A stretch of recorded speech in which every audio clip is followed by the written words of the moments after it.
We were called to a mosque on Washington Road, and I think the call came through saying that someone's been stabbed and the offender had been detained. There was quite a number of people outside of this mosque who were all shouting and waving. So we pulled up and they're directing us into the back of this mosque, which is a house really that's been converted into a prayer place, a mosque. Adam's gone running in ahead of me. As we walked into the room, I had drawn my taser. I was carrying taser and Jean wasn't. And we were shown in, and I remember seeing this guy sitting on the floor with his back to us, facing kind of the opposite direction to us. I noticed he looked completely different because he wasn't in traditional dress like everybody else was in traditional dress. So I thought, this must be the guy.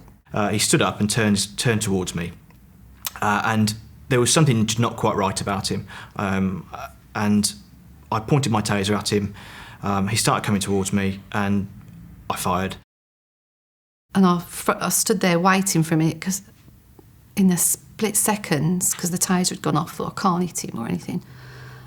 He just put one step forward and he managed to get a knife from behind his back. It was that quick that he pulled this knife from behind his back, and just one step forward was straight into Adam's stomach with this knife. And I remember feeling like I'd been punched really hard in the stomach. And I remember falling to my knees, and then I remember kind of getting my hands around his waist and getting myself back to my feet. And then I remember looking up and seeing him trying to stab me in the back. And I saw the guy stab that fast. He was so quick. He must have, to me, it was like he just repeatedly stabbing. The next thing I remember is being on top of him, kneeling down on top of him, and I punched him in the face. And then I remember sort of being aware that somebody was helping. There was people then in the room behind us by the door entrance, and I screamed at them to come and help me, to sit on him, just sit on this guy, as we moved Adam off him. Adam turned over and I seen that his stomach was actually outside of underneath his vest. I could pull it was under there. And I said, Adam, you've been stabbed. I was hysterical, to be fair. As I peeled my vest back, I kind of saw my insides poking out through my T-shirt, at which point I just keeled over, and that was it. I was just kind of done. And I remember just lying on the floor, just in so much pain, it was ridiculous. And then I remember just sort of hearing screaming and shouting, and I remember looking up and seeing an officer with a white traffic hat on.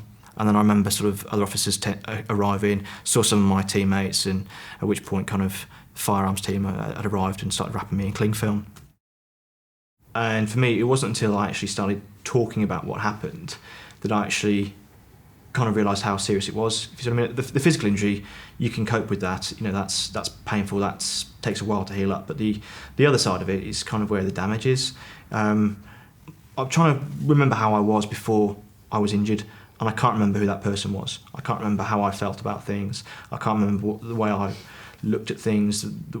It's hard to explain. I can't really put into words how different a traumatic incident is, how it makes you different.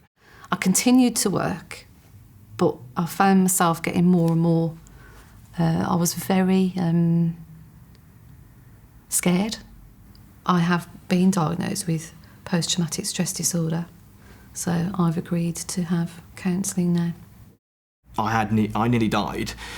At the time, it didn't sink in. It didn't really hit me that it was that close. I didn't have any idea.